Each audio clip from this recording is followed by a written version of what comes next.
Саламатсыңар балдар. Силер менен 9 класстын алгебра курсун окуп үйрөнүүгө арналган кезектеги теле сабагыбызда жолугушуп жатканыма абдан кубанычтамын. Билесиңер балдар, биз бүгүнкү сабакта буга чейинки 7 класстан баштап өтүп келе жаткан алгебра курсундагы айрым бир темаларды кайталап алалык. Андан кийин жаңы темага өтөбүз. Болуп турбу? Анда эмесе келгиле. Өткөн сабактагы бир айрым түшүнүктөрдү кайталап алалык. Мынакей, экранда мен силерге бир нече сандарды көрсөтүп жатам. Байкагылачы 82, 143, 15.000 жана башка. Ушул сандарды карап туруп силер бул кайсыл сан көптүгүнө кирээрин байкадыңар болуш керек. Ооба балдар, бул нерселерди же буюмдарды санаш үчүн колдонулган сандардын айрымдары. Демек биз натуралдык сандардын көптүгү менен таанышпыз. Кайталайм. Силер мектеп курсунун башталгыч классынан баштап эле натуралдык сандардын көптүгү менен таанышсыңар. Анан 6 класстан баштап силер бүтүн сандардын көптүгү менен таанышсыңар. Бүтүн сандар болгондо карагылачы. Натуралдык сандар, аларга карама каршы сандар жана 0 саны бүтүн сандардын көптүгүн түзөт. Z тамгасы менен белгилейбиз көптүгүн. Андан кийин бөлчөк сандарды билесиңер. Мезгилдүү, мезгилсиз, чектүү, чексиз, ондук бөлчөктөрдү, жөнөкөй бөлчөктөрдү булар рационалдык сандардын көптүгүнө кирет. Демек көрдүңөрбү? Натуралдык сандардын баардыгы бүтүн сандардын көптүгүнө кирет. А бүтүн сандардын баардыгы рационалдык сандардын көптүгүнө кирет. Анткени рационалдык сандар дегенибиз бүтүн жана бөлчөк сандардын көптүгүнөн түзүлөт. Андан кийин чыныгы сандардын көптүгү бар. Мектеп курсунда өтүлбөгөн, айрым учурда быйыл 8 класстан баштап каралып атат, комплекстүү сандардын да көптүгү бар. Чыныгы сандардын көптүгүндө рационалдык сандар менен иррационалдык сандардын көптүгүнөн түзүлгөн. Балдар, мен бул сан көптүгүн жөн гана кайталап жаткан жерим жок. Анткени сан көптүктөрүн биз пайдаланып, бүгүнкү сабактагы теманы үйрөнгөнгө туура келет. Ошондуктан силер алгач бүгүнкү сабакта кандай сандар натуралдык сандар экенин билишиңер керек, ана кандай сандар бүтүн сандарды түзөрүн билишиңер керек. Демек, ушул сан көптүгүн кайталап өткөндөн кийин мен силерге азыр мынакей бир сандын көптүгү экинчисине камтылаарын көрсөттүм. Натуралдык сандардын көптүгү бүтүн сандардын көптүгүнө камтылат. Бүтүн сандардын көптүгү рационалдык сандардын көптүгүнө камтылат. Ал эми рационалдык сандардын көптүгү анык сандардын же чыныгы сандардын көптүгүнө камтылат. Билесиңер балдар, мындан башка дагы комплекстүү сандар деген өтүлөт силерде. Эми балдар, мен силерге бир нече кошулуучулардын суммасын табууну карап көрсөтөйүн. Карагылачы, бирдей кошулуучулар турат. 3тү өзүнө өзүн 5 жолу кошуп жатабыз. Ошондой эле 3тү өзүнө өзүн 5 жолу көбөйтүп жатабыз. Байкагылачы, эгерде баардык кошулуучулары бирдей болсо, мынакей канча кошулуучу экенин санагылачы. Анда мен 3тү 5 жолу кошпостон эле 3тү өзүнө өзүн 5ке көбөйтүп койсом болот. Мынакей кайталайм. 3 менен кошулуучулардын баардыгы 3кө барабар болгон 5 кошулуучунун суммасын тапканда мен бул 5өөнү коштум азыр. Ушул 5өөнү кошуп, мына 5өөнү көбөйтүп жаздым. Ушул жазууну башкача да жазууга болобу? Кайталайм. Эгерде кошулуучулардын баары бирдей болсо, анда алардын ар бирин кошуп отурбастан аларды көбөйтүндү түрүндө жазса болот. Башкача айтканда 3 көбөйтүү 5 деп жазып койсоңор болот. Түшүнүп жатасыңарбы? 3тү өзүнө өзүн 5 жолу кошсоңор деле 15 чыгат, 3тү 5ке көбөйтсөңөр деле 15 чыгат. Ал эми 3тү өзүнө өзүн 5 жолу көбөйтсөңөр 243 чыгат. Муну кыскача 3түн 5 даражасы деп жазып койсок болот. Байкап атасыңарбы? Демек, мен бирдей кошулуучуларды көбөйтүндү түрүндө жазууга боло тургандыгын көрсөтүп жатам. Бирдей көбөйтүүчүлөрдү даража түрүндө жазууга боло тургандыгын көрсөтүп жатам. Мынакей анын канчы даражасы. Бул туюнтма. Ушул туюнтманы биз математикада же алгебра курсунда даража деп айтабыз. Эми ушуларды карап туруп, анын канчы даражасы? Бул даража. Мисал келтирейинчи, 12-нин кубу көбөйтүү 12-нин 5 даражасы, көбөйтүү 12-нин 7 даражасы.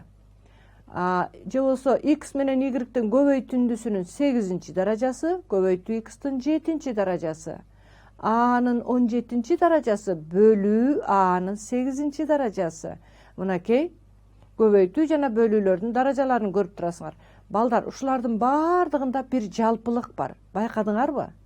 Баардыгында А деген даражанын негизи, К деген даражанын көрсөткүчү болсо, даражанын көрсөткүчү К. Карагылачы, 3, 5, 7, 17, 8, 8, 7, 2, 5, 8, 7. Эмнени байкадыңар? Ооба балдар, даражанын көрсөткүчү натуралдык сандар экендигин байкадыңар. Кайталайм. Баардык даражаларда биз мисал келтирип жаткан көрсөткүчү натуралдык сандар болгонун көрдүңөр. А биз натуралдык көрсөткүчтүү даража менен балдар 7-класстан бери эле таанышпыз. Ушундайбы?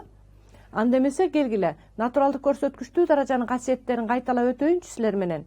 Анын n-чи даражасы көбөйтүлгөн Анын k-чысы болсо, башкача айтканда негиздери бирдей болгон даражаларды көбөйткөндө негизинин өзүн жазып, даража көрсөткүчтөрүн кошуу керек. Негизинин өзүн жазып, бөлүнүүчүнүн даражасынан бөлүүчүнүн даражасын кемитүү керек. Даражаны даражага көтөргөндө даражанын негизинин өзүн жазып, даража көрсөткүчтөрүн көбөйтүү керек. Ал эми көбөйтүндүнү даражага көтөргөндө ар бир көбөйтүүчүн ошол даражага көтөрүү керек. Тийиндини даражага көтөргөндө бөлүнүүчүнү да ошол даражага көтөрүү керек. Мында А деген даражанын негизи чыныгы сан, башкача айтканда R, а Б деген дагы R чыныгы сан. Ал эми N деген, K деген бул натуралдык сандар. Байкап жатасыңарбы? Даражанын көрсөткүчү натуралдык сан болгон учурду караганбыз. А менен Б нөлгө барабар эмес сандар катары карашыңар керек. Башкача айтканда азыр бизде конкреттүү учурда Б нөлгө барабар эмес деп карасак болот. Анда мен силерге суроо берип көрөйүнчү. Кана балдар, бул даражанын маанисин таап көргүлөчү, же болбосо даражанын көбөйтүндүнү таап көргүлө. Кана көбөйтүндүнү жазгылачы, эмне деп жазып койсок болот? X-тин квадраты көбөйтүү X-тин 4-сү көбөйтүү X-тин кубу. Мен силерге 4 жоопту сунуш кылып жатам. Бул көбөйтүндүнү кантип жазууга болот? Бул жерде натуралдык көрсөткүчтүү даражанын касиетин пайдалангыла. Анда эмесе мен силерге туура жоопту көрсөтө берейин. Мынакей, негиздери бирдей болгон даражаларды көбөйтүү үчүн негизинин өзүн жазып, даража көрсөткүчтөрүн кошуу керек болчу. Анда 2-ге 4-тү 3-тү кошсоңор X-тин 9-чу даражасы келип чыкты. Туура жооп 3-чү жооп экен. Көрдүңөрбү балдар? Ошондой эле мынакей, даража көрсөткүчтөрдүн баардыгы натурал сандар экендигин байкагыла. Бул материал менен силер 7-класстан эле таанышсыңар. Эми даража деген термин балдар турмушта колдонулат, математикадан башка дагы. Азыр мен силерге көрсөткөн медицинадагы күйүктүн 1-даражадагы күйүк, 2-даражадагы, 3-даражадагы күйүк деп колдонулат экен. Андан башка даража деген термин ордендерде да колдонулат. Мисалы үчүн Манас ордени Кыргыз Республикасынын жогорку даражадагы мамлекеттик сыйлыгы дегенди угуп жүрөсүңөр. Даража деген колдонулат. Бул 16 апрелде Кыргыз Республикасынын мамлекеттик сыйлыктарынын мыйзамы негизинде түзүлгөн балдар. Манас ордени менен мамлекеттин биримдигин сактоого, жана аны коргоого, демократиялык коомду түзүүгө, элдин биримдигин жана руханий интеллектуалдык деңгээлин көтөрүүгө, мамлекеттин экономикасын жогорулатууга салымын кошкон жарандар сыйланат. 1-2 даражадагы жана башка колдонулганын көрөсүңөр. Эми балдар, карагылачы балдар. Жогоруда мен силерге даража деген түшүнүктү, натуралдык көрсөткүчтүүсүн кайталадым. Даража деген термин көп маанилүү сөз экендигин көрсөттүм. Математикалык да термин, андан башка жашоодо, мисалы үчүн медицинада же жашоодогу сыйлыктарда да колдонуларын көрсөттүм. А биз бүгүнкү сабакта биз буга чейин натуралдык көрсөткүчтүү даражаны билген болсок, а бүгүнкү сабакта мен силерге бүтүн көрсөткүчтүү даража жөнүндө айтып бермекчимин. Анда эмесе келгиле сабактын темасын жазып алалык. Бүтүн көрсөткүчтүү даража жана анын касиеттери. Теманы жазып алабыз. Бүтүн көрсөткүчтүү даража жана анын касиеттери. Жаздыкпы? Демек силерге байкагандай эле бүгүнкү даражада көрсөткүчү бүтүн сан болгон учурду карайбыз. Мынакей, мен даражаны көрсөтүп жатам. К даражанын көрсөткүчү. А даражанын негизи балдар. Даражанын көрсөткүчү жана даражанын негизи деген түшүнүктөрдү билгенде, даражанын көрсөткүчү бүтүн сандар болоорун карайбыз бүгүнкү сабакта, а негизи анык сандар же чыныгы сандар болгон учурун карайбыз. Кана дептерге жазып отурабыз. Даражанын негизи тиешелүү А, тиешелүү R, чыныгы сандардын же анык сандардын көптүгүнө тиешелүү. Ал эми К бүтүн сандардын, башкача айтканда k тиешелүү z. Бүтүн сандар деген бул натуралдык сандар, аларга карама каршы сандар жана нөл саны кирет. Бүгүнкү сабакта биз бүтүн көрсөткүчтүү даражанын касиеттери менен жана бүтүн көрсөткүчтүү даражанын өзү менен таанышмакчыбыз. Мынакей балдар, 347-нин нөлүнчү даражасы десе, бул бүтүн көрсөткүчтүү даража, анткени көрсөткүчүндө нөл турат. Мисалы үчүн, -3,5-тин 4-чү даражасы, бул натуралдык көрсөткүчтүү даражага да кирет, бүтүн көрсөткүчтүү даражага да кирет. 2-нин -5-чи даражасы, бул дагы бүтүн көрсөткүчтүү даражанын мисалы. Балдар, ушул жерден бир нерсени айткым келет. Бүтүн сандардын көптүгүнө натуралдык сандар да кошулуп атпайбы, камтылып. Демек, натуралдык сандар, аларга карама каршы сандар жана нөл саны бүтүн сандардын көптүгүн түзгөндүктөн, эгерде даражанын көрсөткүчү натуралдык сан болсо деле, силер жалпысан бүтүн көрсөткүчтүү даража деп айта берсек болот. Бирок баардык натуралдык көрсөткүчтүү даражаларды бүтүн көрсөткүчтүү деп айтканга болбойт. Анткени, мисалы үчүн, натуралдык көрсөткүчтүүнү 3-чү, 10-чу, 40-чы, 1000-чи даражасы бүтүн көрсөткүчтүүгө кирип атпайбы? Бүтүн көрсөткүчтүү, мисалы үчүн, анын -4-чү даражасы десе, ал натуралдык көрсөткүчтүүгө кирбейт да. Демек, көрдүңөрбү? Эгерде даражанын көрсөткүчү бүтүн болсо, ал натуралдык көрсөткүчтүү деп аталбайт эч качан. Анын айрымдарын гана айтууга болот. Бүтүн көрсөткүчтүүнүн айрым натуралдык көрсөткүчү барларын гана натуралдык көрсөткүчтүү даража деп атаганга болот. Эми карагылачы. Жердин көлөмүн көрсөтүп жатам мен силерге. Жердин көлөмү, мынакей силер көрүп тургандай, чоң сан экендигин билип турасыңар. Ушул жердин көлөмүнүн чоң экендигин биз бүгүн өтүп жаткан бүтүн көрсөткүчтүү даражанын жардамы менен кантип жазсак болот? Стандарттык түрдө алып келип жазсак болот. Башкача айтканда, көрүп атасыңарбы? 1ден кийин 12 орундуу турат. Демек, 1,1083 көбөйтүү 10-дун 12-чи даражасы километр куб. Көрдүңөрбү? Чоң сандарды жазууда дагы даража бизге жардамга келет экен. Ошондой эле кичине. Бул жерде суунун молекуласынын диаметри жөнүндө сөз болуп жатат. Суунун молекуласынын диаметрин жазганда, мынакей үтүрдөн кийинки белгилердин саны 10. Демек, муну -10-чу даража деп жазып коюуга болот. Карагылачы. 10 турса, демек, -10-чу даражасы. Бул жерден эмнени байкадыңар? Демек, бирөөндө 12-чи даража, бирөөндө -10-чу.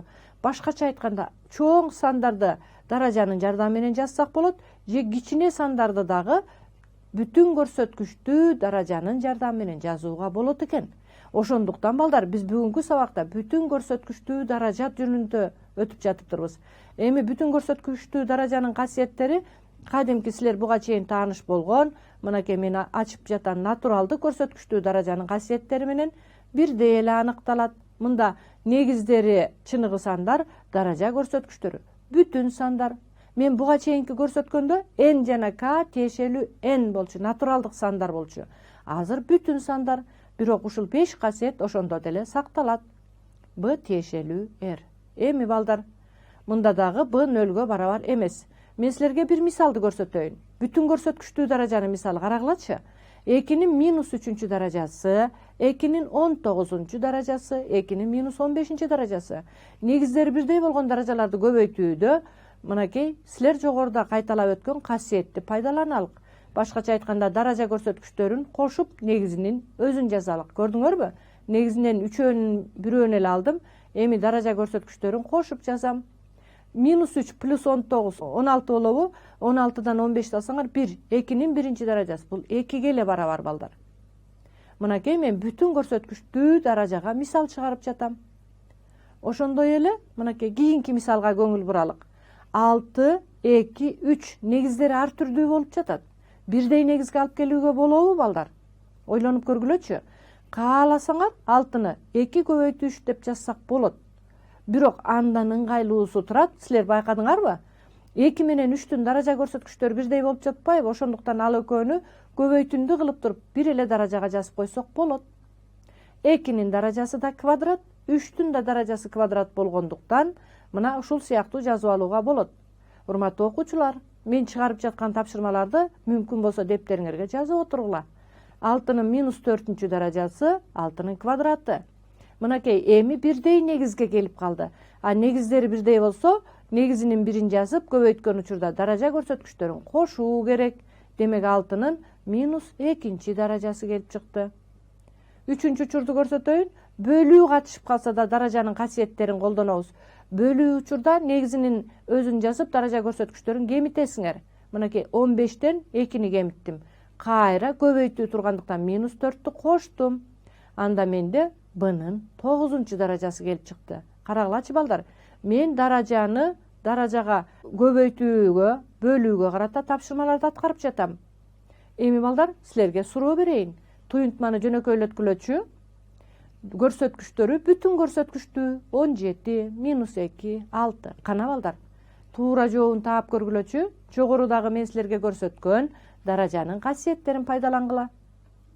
Анда эмесе мен туура жообун көрсөтө берейин. Чыгардыңар болуш керек. Мынакей могу силер көрүп турган касиетти пайдаланмаксыңар. Негиздери бирдей болсо, көбөйтүү учурунда даража көрсөткүчтөрүн кошуу керек. Демек 17 плюс минус 2 плюс 6. Анда бнын 21-си келип чыгат. Туура жооп 4-чү жооп экен. Мына балдар, биз бүтүн көрсөткүчтүү даражанын касиеттерин колдонуп жатабыз. Жообун жазганда бнын 21-си деп эле жазып коебуз. Анын кубу менен анын 5-чи даражасын көрүп турасыңар. Бул жерде тиинди турат. Даражанын касиети боюнча даража көрсөткүчтөрүндө бөлүүчүнүкүн кемитүү керек. Анын минус 2-си чыкты. Ушул эле жазууда анын кубун анын 5-сине бөлүүнү, тииндини бөлчөк түрүндө жазсак болот. Бөлчөк түрүндө жазсак, анын 5-син балдар байкап тургула, анын кубу көбөйтүү анын квадраты десем болот. Анда кыскартууга мүмкүнчүлүк барбы бизде? Силер байкагандай, анын 5-син анын кубу көбөйтүү анын квадраты дедим. Азыр анын кубтарын кыскартып ийсем, 1 бөлүнгөн а квадрат калат. Эмнени байкадыңар балдар? Демек бул жерден анын кубу бөлүү анын 5-си эки учурда эки башка жазуу чыкты. Бирок чыгарылыштары ар түрдүү болгону менен мааниси бирдей. Демек мындан келип чыгат, анын минус 2-чи даражасы барабар экен 1 бөлүнгөн анын квадратына. Кана дептерге жазып алабыз. Анда эмне үчүн мен анын минус 2-чи даражасын 1 бөлүнгөн анын квадраты деп жазып алдым? Демек жогоруда мен эки учурдан чыгарган учурда чыгарылыштары ар түрдүү болгону менен жыйынтыктары бирдей болгондугун көрдүңөр. Демек ушул экөө барабар экенин билдиңер. Анда жалпы учур үчүн жазып алгачы дептериңерге. Анын минус n-чи даражасы барабар 1 бөлүнгөн анын n-чи даражасына. Түшүндүкпү? Эми мына ушул жазууларды мен силерге мисал катары көрсөтүп өтөйүн. Анын минус 2-чи даражасын 1 бөлүнгөн анын квадраты десе болот. X'тин минус 4-чү даражасын 1 бөлүнгөн x'тин 4-чүсү десе болот. 5-тин минус 1-син 1 бөлүнгөн 5 десек болот. Минус 7-нин квадраты десек, бул 49-дан 1 болот. Же болсо 3-тин 4-чү даражасы десеңер, бул 81-ден 1 болот. Көрдүңөрбү? Тескерисинче терс бүтүн көрсөткүчтүү даража түрүндө жазсаңар болот. Же көрсөткүчү терс бүтүн сан болсо, аны бөлчөк түрүндө жазсаңар болот. Эми туюнтманын маанисин таап көргүлө. Кана балдар, 2-нин минус 4-чү даражасы канчага барабар? Убакыт кетти. Жаздыңарбы? Мен туура жообун көрсөтө берейин. Буга көп убакыт талап кылынбайт болчу. Мына жогоруда мен үйрөткөн теорияны пайдалансаңар, 1 бөлүнгөн 2-нин 4-чүсү болмок. Бул 16-дан 1-ге барабар. Туура жообу 2-чи жооп болчу. Эми силерге бир суроо берейин деп турам. Жашоодо бүтүн көрсөткүчтүү даража көп колдонулат экен балдар. Грипп оорусунун вирусунун өлчөмү 10-дун минус 4-чү даражасы миллиметрге жакын экен. Бул санды 10-дук бөлчөк түрүндө жазгыла деген тапшырма берилди. Анда 10-дун минус 4-чү даражасы миллиметрди кантип жазсак болот? Кана балдар, 4 жооптун ичинен туура деп эсептеген жообуңарды тандагылачы. Грипп оорусунун вирусунун өлчөмү 10-дун минус 4-чү даражасы миллиметр экен. Анда 10-дук бөлчөк түрүндө жазсак, мен туура жообун көрсөтөйүн. Мынакей 0,10 1 миллиметр деп жазып койсок болот экен. Балдар, демек көрдүңөрбү? Бүтүн көрсөткүчтүү даража жашоодо да көп эле колдонуларына мисал карап өттүк. Эми балдар, ушул жерден сабакты жыйынтыктайлык. Бүгүн мен силерге бүтүн көрсөткүчтүү даража жана анын касиеттерин айтып өттүм. Көрдүңөрбү? Ал гана эмес, жашоодо биз азыр мисал катары караган грипптин вирусунун өлчөмү дагы терс көрсөткүчтүү даража менен бүтүн көрсөткүчтүү. Жердин көлөмү, суунун молекуласынын диаметри, ушул сыяктуу нерселер жашоодо жазган учурда бүтүн көрсөткүчтүү даражанын жардамы менен жазылат экен. Демек силер бүгүнкү өтүп жаткан темага жакшылап көңүл бурууңар зарыл экен. Анда эмесе бүгүн мен силерге көрсөткөндөй бүтүн көрсөткүчтүү даража деген эмне экендигин көрдүңөр. Ал үчүн даражанын көрсөткүчү бүтүн сан болгондо бүтүн көрсөткүчтүү даража болоорун, жана анын касиеттерин билдиңер. Ушуларды колдонуп көнүгүүлөрдү аткарганга аракет кылгыла. Ал эми мен силер менен кайрадан эфир аркылуу жолугушканча коштошоюн. Саламатта калгыла.